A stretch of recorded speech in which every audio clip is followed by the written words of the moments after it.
99편은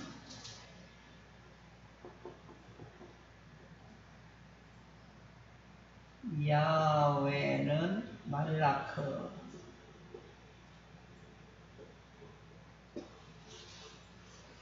이런 시예요.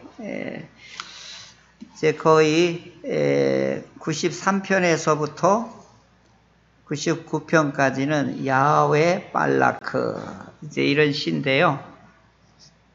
우리말로 하면 야훼는 왕이시다. 하나님이 다스리신다. 이런 뜻이에요. 이걸 해야 되겠죠? 하나님이 다스리신다.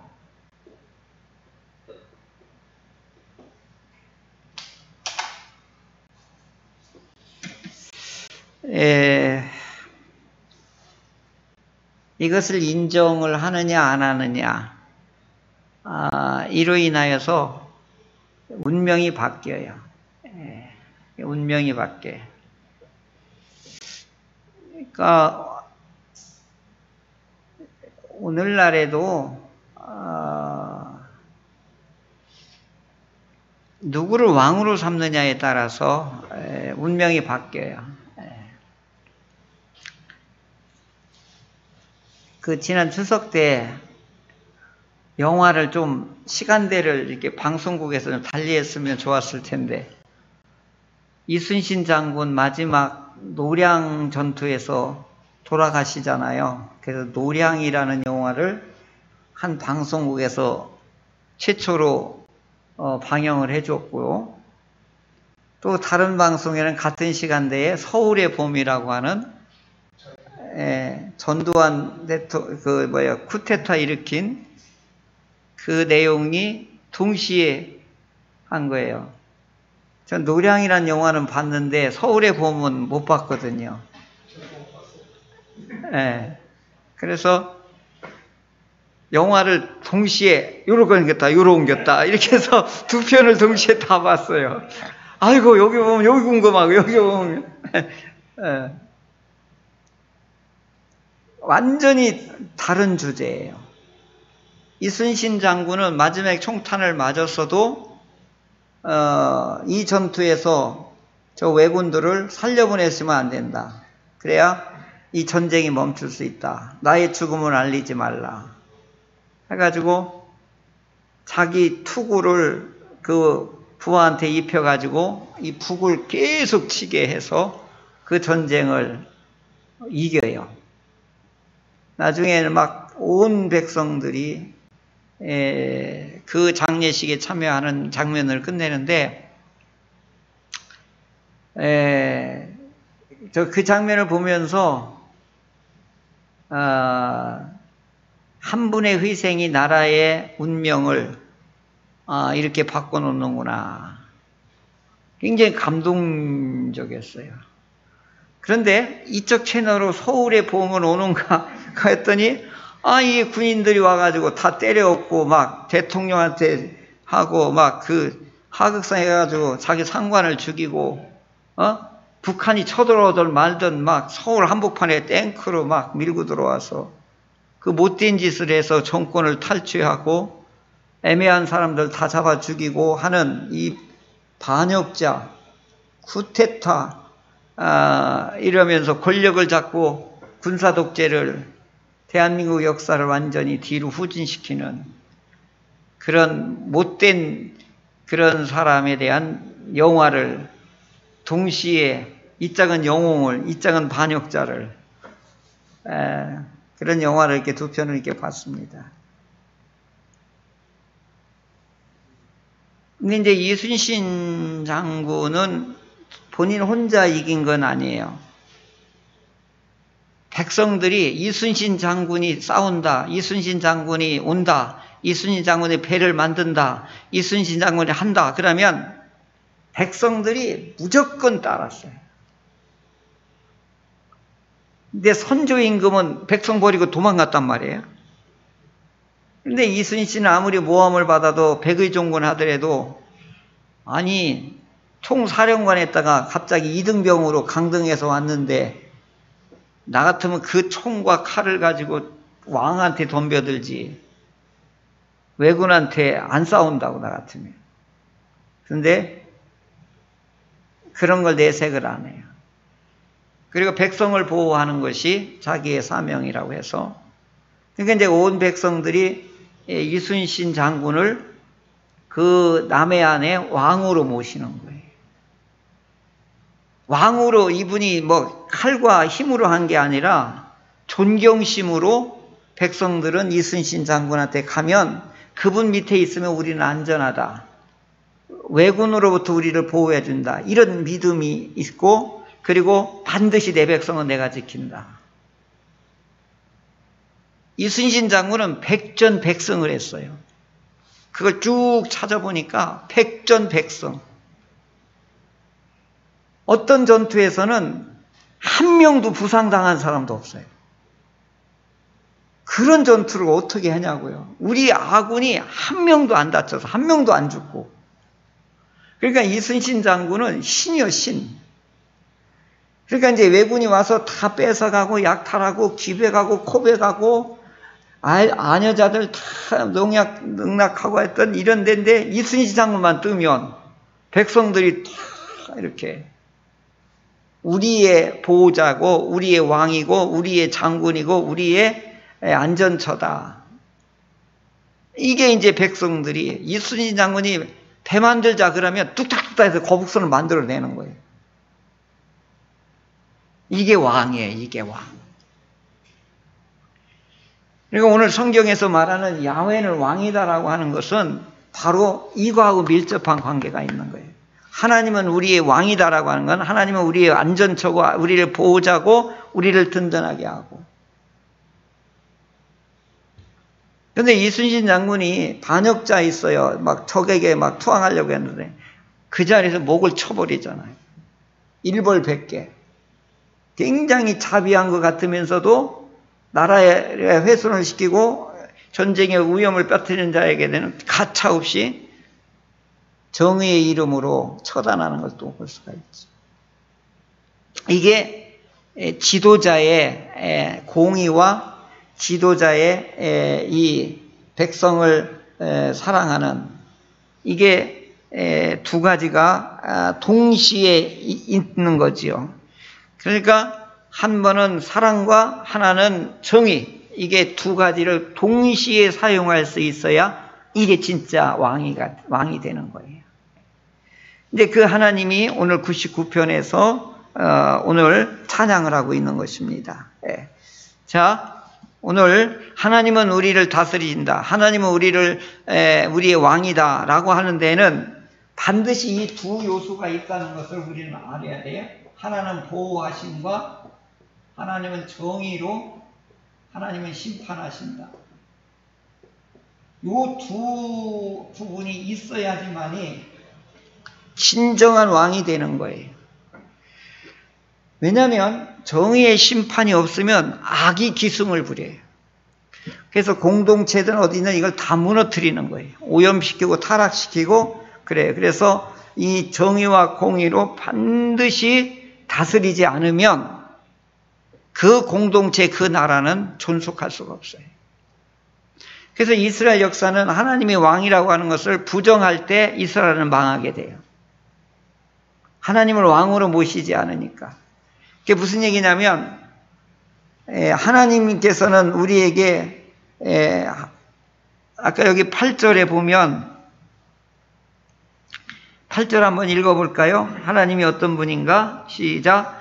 여호와 우리 하나님이여 주께서는 그들에게 응답하셨고 그들의 행한 대로 갚기는 하셨으나 그들을 용서하신 하나님이시니이다. 아멘. 여기 용서하는 부분과 행한 대로 갚는 부분이 동시에 이걸 가지고 계신 분이에요. 그리고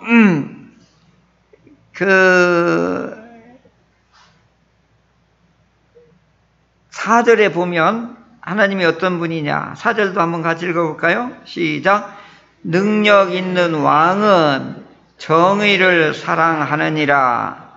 주께서 공의를 견고하게 세우시고 주께서 야곱에게 정의와 공의를 행하시나이다. 아멘. 자, 우리 하나님은 어떤 분이냐? 여기 나오죠? 공의와 정의와 공의를 행하시는 하나님이시다 라고 분명하게 오늘 찬양하고 있습니다. 정의와 공의를 행하시는 하나님을 찬양합시다. 이와 같이 권면을 하고 있습니다. 자, 이 시편에서의 하나님이 어떤 분이냐고 할 때에도 1절하고 마지막 절 또한 5절에 보면 3번이 거듭해서 나와요. 하나님은 뭐라고 그러죠? 여호와는 거룩하시도다. 이게 5절하고 9절하고 나와요. 그러니까 이게 거룩이, 하나님은 거룩하다는 것을 3번이나 강조하고 나오니까 이 짧은 구절에서 여호와는 거룩하시다, 그는 거룩하시다, 하나님은 거룩하시다. 중간중간에 이 교도부처럼 이렇게 하나님은 거룩하시다가 나오시는데, 이 보호하심과 이 정의와 이게 정의와 공의의 하나님이시고, 여기는 뭐예요? 이건 사랑의 하나님이시란 말이에요. 그러니까 하나님은 이중성을 다 가지고 있는 거예요. 그래서 정의와 공의는 행한 대로 하나님이 갚으신 거예요. 행한 대로.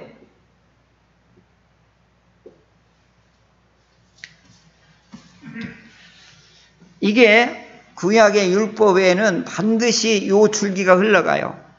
하나님은 뭘 가지고 심판하죠? 행한 대로 하시는 거예요. 그래서 어떻게 행했느냐가 여기에서 이 사랑과 공의를 여기서 결정이 나는 거예요. 오늘 낮에도 설명을 드렸지만 다윗이 언약을 받을 때 어땠어요? 나는 궁궐에 백향목 궁궐에서 떵떵거리며 이와 같이 호화롭게 지내는데 우리 하나님은 저 초라한 텐트 속에서 계시는구나. 그 마음 하나로 인하여서 다윗이 하나님의 언약의 대상자가 됐지요. 근데 성경에 보면 하나님 앞에 크게 엄청나게 순교하고 엄청나게 큰 일을 한 사람만 하나님의 사랑받은 게 아니에요. 생각만 하고 하나님을 사랑하고 하나님을 어떻게 하면 더 가까이 갈 수 있을까, 이런 마음 하나만 가져도 하나님은 기뻐하셨다는 거지요. 이게 행한 대로예요. 그런데 말끝마다 생각마다 하나님이 어디 계셔? 하나님은 나를 사랑하지 않는가 봐. 하나님이 무슨 전능하셔? 내 기도도 안 들어주는데. 말끝마다 다 부정적이고 의심하고 하나님의 말씀을 가볍게 여기고 이렇게 행한 대로 하면 하나님은 어떻게 하는데?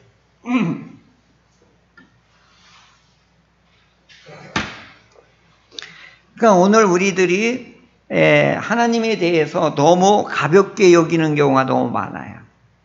그러니까 오늘 우리들이 요걸 조심해야 될 게 뭐예요? 입으로 덕을 쌓는 사람이 많아요. 근데 입으로 화를 쌓는 사람도 많아요. 그 질병은 입으로 들어온대요. 근데 화는 입으로 나온대요. 그 글이 왜 음식 잘못 먹으면 음식을 타고 우리 몸을 배탈 나고 막 그러잖아요. 근데 입에서 나오는 말이 부정적인 말, 분노를 일으키는 말, 이거 하면 어떻게 해요? 불화가 일어난단 말이지. 우리 하나님하고 나의 관계 속에서도 이 입을 통하여서도 덕을 보는 경우도 있고 화를 보는 경우도 있다는 말이지. 그래서 하나님은 어떤 거룩하시다 라고 하는데, 거룩이 뭐냐 하면 떨어져 있는 거예요.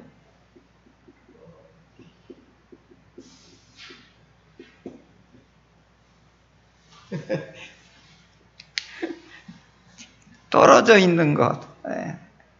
좀 이렇게 좀 멀리 있는 거죠. 그런데 떨어져 있지만 또 우리 세상 안에 계셔요. 이게 거룩이에요. 하나님은 저 위에 초월적이기도 하지만 오늘 우리 안에도 계셔요. 이게 거룩이에요. 이게 무슨 얘기냐면, 높고 높은 보좌에 계시지만 임마누엘도 계시다 이 말이에요. 이게 거룩이에요. 그러니까 떨어져 있으나 우리하고 관계적으로 가까이 있어요. 이걸 거룩이라고 해요. 그러니까 초월과 임마누엘이 상존하는 걸, 이걸 거룩이라고 하는데, 더 쉽게 말하면 이 거룩은 관계적이다.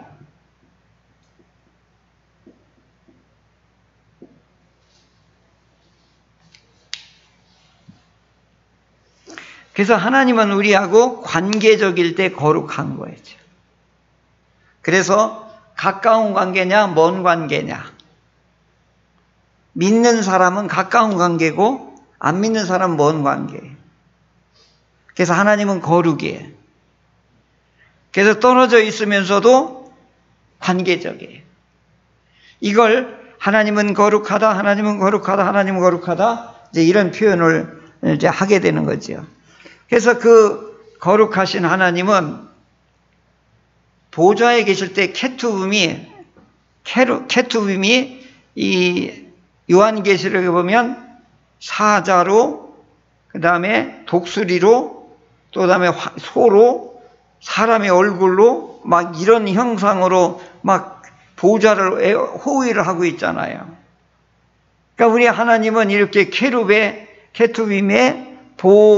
이게 호위하는 자리에 앉으셔서 이 땅을 다스리신다. 왕으로 통치하신다. 그래서 하나님의 위엄과 절대 권력에 대해서 이 시편은 이렇게 표현한 거지요. 하나님의 무소부재하시며 강력한 무제한적 권력 앞에 우리는 떨며 하나님을 경배합시다. 그분이 어디에 계시냐? 예루살렘 시온에 계신다. 우리 나라 잃었지만 그 하나님이 다시 오시면 우리가 회복될 것이다. 그러면서 하나님이 왕이다. 바벨론이 왕이 아니라 우리 하나님이 왕이다. 그 케투빔이 호위하시는 그 하나님이 예루살렘 시온에 임하시면 이 세상 모든 민족이 벌벌 떨 것이다. 지금 바벨론 포로 강가에서 우리 하나님이 우리를 통치하실 것을 찬양합시다. 찬양합시다. 찬양합시다.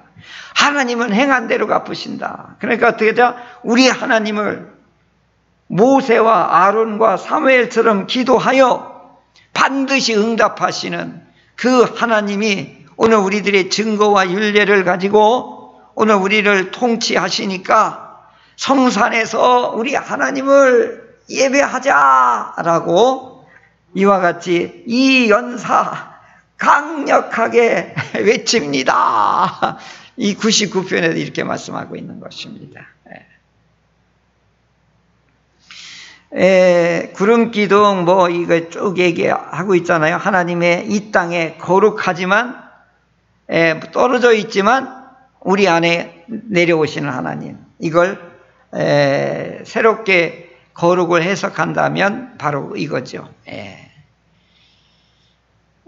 거룩하신 하나님께서는 결국은 왜 찬양해야 되느냐? 결론적으로 말씀드리면 행한 대로 갚으시는 분이다. 행한 대로. 그래서 첫 번째는 응답하시는 하나님. 응답하시는 하나님. 우리 기도에 100% 응답하시는 하나님. 100% 100% 응답하시는 하나님. 그냥 소곤거려도 응답해 주시는 하나님. 그걸 믿으시기를 바랍니다. 한번 따라 하시죠. 100% 응답하시는 하나님. 100% 응답하시는 하나님. 아까 신유섭 집사님 은혜로운 말씀을 하며 찬양 인도할 때 하셨는데, 여러분 많은 사람이 있으면 웅장하고 많은 사람이 있으면 좋은 것 같지요. 좋은 것도 있어요.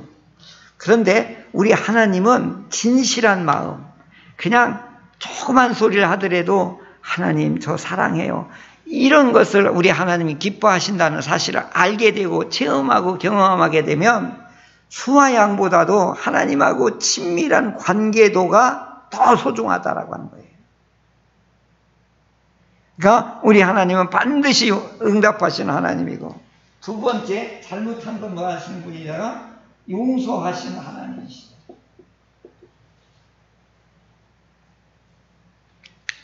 잘못했어요. 행한 대로 하나님이 심판을 하셔요. 그럼 얼른 회개하잖아요. 그럼 또 덮어주셔요. 잘못한 거에 대해서는 우리 하나님이요, 아주 그냥 덮어줄 수가 없어요.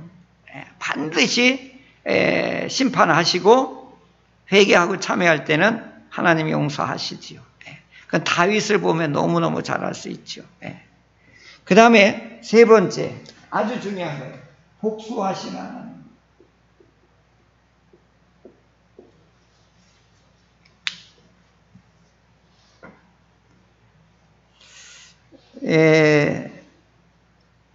이번에 어떤 세종에 있는 교회 목사님, 저 후배 목사님인데, 장로님 두 분이 건축하면서 엄청나게 속을 쓰겠대요. 근데 어느 순간에 하나님이 싹 그분을 제거하시더래요. 그래서 이런 얘기를 하더라고요. 하나님이 다 하시대요, 그러더라고요. 그 유순하고 마음이 착하거든요. 그 우리 목사님은 싸움도 못해요. 그러니까 막 교회에서 막 건축하면 그런가 봐요. 난장판이에요, 맨날. 그러니까 어떻게 해요? 하나님이 착 하니까 교회가 쫙 이렇게 또 화목하게 됐다. 그 얘기를 이번에 와서 했는데, 복수하시는, 보복하시는 하나님이라는 걸 꼭 알아야 돼요. 이걸 모르니까 자기가 싸우면, 큰 소리 치면, 힘이면 다 할 줄 알죠. 절대 그렇지 않아요.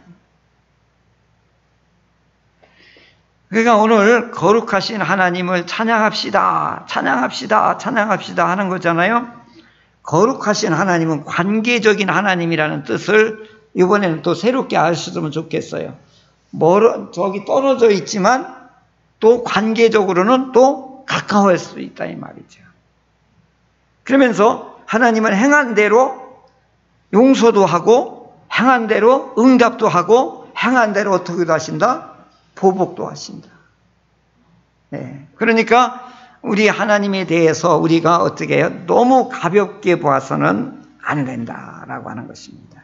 그래서 그 하나님이 이 시온에, 예루살렘에 오셔서 통치하기 시작하면 온 세계가 벌벌 떨 것이다. 그리고 그 하나님이 통치하면 만 백성이 그리로 몰려오고, 거기서 이순신 장군 앞에 우리 백성들이 다 그리로 몰려가서 나를 보호해 주세요, 나를 살려주세요 하듯이 그렇게 될 것이다. 그래서 이 교회는 주님의 몸입니다. 하나님의 집이거든요. 자, 마지막 질문 한번 드리고 마치겠습니다. 교회가 망하면 무슨 일이 일어날까요? 교회가 망하면, 교회가 문 닫으면 무슨 일이 일어날까요? 구원받을 자가 구원을 못 받게 됩니다. 네, 구원받을 사람이 없어져. 이게 가장 무서운 일인 거예요. 그러면 누가 제일 좋아할까요? 마귀의 사탄이 좋아하는 거죠. 그러니까 요한 웨슬리는 이걸 막 가면서 이걸 엄청 외쳤어요. 교회가 망하면 죄인이 구원 못 받는다. 이걸 엄청 외치고 다녔던 거죠.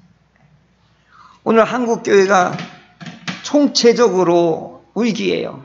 각 교단마다 총회장의 문제가 막 일어나니까 우리 기독교계가 전체가 문제에 휩쓸리게 지금 있어요. 이건 뭐냐? 영적으로 한국 교회가, 기독교가 어떻게 흔들리고 있다는 상징적인 사건들이 막 교단마다 일어나고 있거든요. 그러니까 기독교에 완전히 쇠퇴하고 가는데 불을 지르는 듯한 일들이 도처에서 일어나고 있어서 저 이번 총회 가는데도 마음이 굉장히 무거워요. 우리 교단이 이걸 잘 정리 못 해주면 한국 교회에다 악영향이 엄청 크게 되거든요. 그래서 성총회가 될 수 있도록 꼭 기도해 주시기를 바랍니다. 앞으로 우리가 제일 중요한 건 뭐냐? 교회는 하나님의 집이요 예수님의 몸이고 우리는 그의 지체들이란 말이에요. 이게 문 닫고 이게 망하게 되면 죄인들이 어디 가서 구원을 얻냐고요. 이게 무서운 일이지. 그래서 성산에서 여호와를 찬양합시다. 여호와를 예배합시다. 거룩하신 하나님을 찬양합시다. 이들의 이 절규는 바벨론에서 지금 완전히 노예 상태에서 이들이 간절한 희망이 뭐예요? 하나님이여 다시 예루살렘에서 우리를 다스려 주옵소서. 이게 99편에 나와 있는 것이고 이게 93편서부터 이게 쭉 이어져 오는 게 하나님이 우리를 다스리셔야 됩니다. 야훼 말라크, 야훼 말라크, 야훼 말라크. 이렇게 외치는 겁니다. 오늘도 낮에도 설교했지만 예수님이 나의 왕이십니다. 이 믿음과 이 고백과 이 찬양이 없게 될 때에는 내가 왕이고 내가 책임져야 되고 내가 모든 것을 이와 같이 싸워서 이겨야 됩니다. 그러지 마시고 예수님이 나의 왕이시고 하나님이 나의 왕이시고 성령님이 나의 왕이십니다. 이것이 오늘 우리들의 신앙이 되고 고백이 되고 이것이 우리들의 진정한 신뢰가 있기를 바랍니다. 아멘. 삼위 하나님께서 우리의 왕이 되어주셔서 이 거칠고 또한 혼돈스럽고 참으로 악이 기승하는 이 시대에 주의 성도들을 눈동자같이 보호하여 주옵소서. 이제는 우리 주 예수 그리스도의 은혜와 하나님의 사랑과 성령의 교통하시고 보호하심이 찬양 예배를 드린 사랑하는 성도들 머리 위에 그 가정 위에 그 생업 위에 이제로부터 영원토록 함께 하시길 축원하옵나이다. 아멘.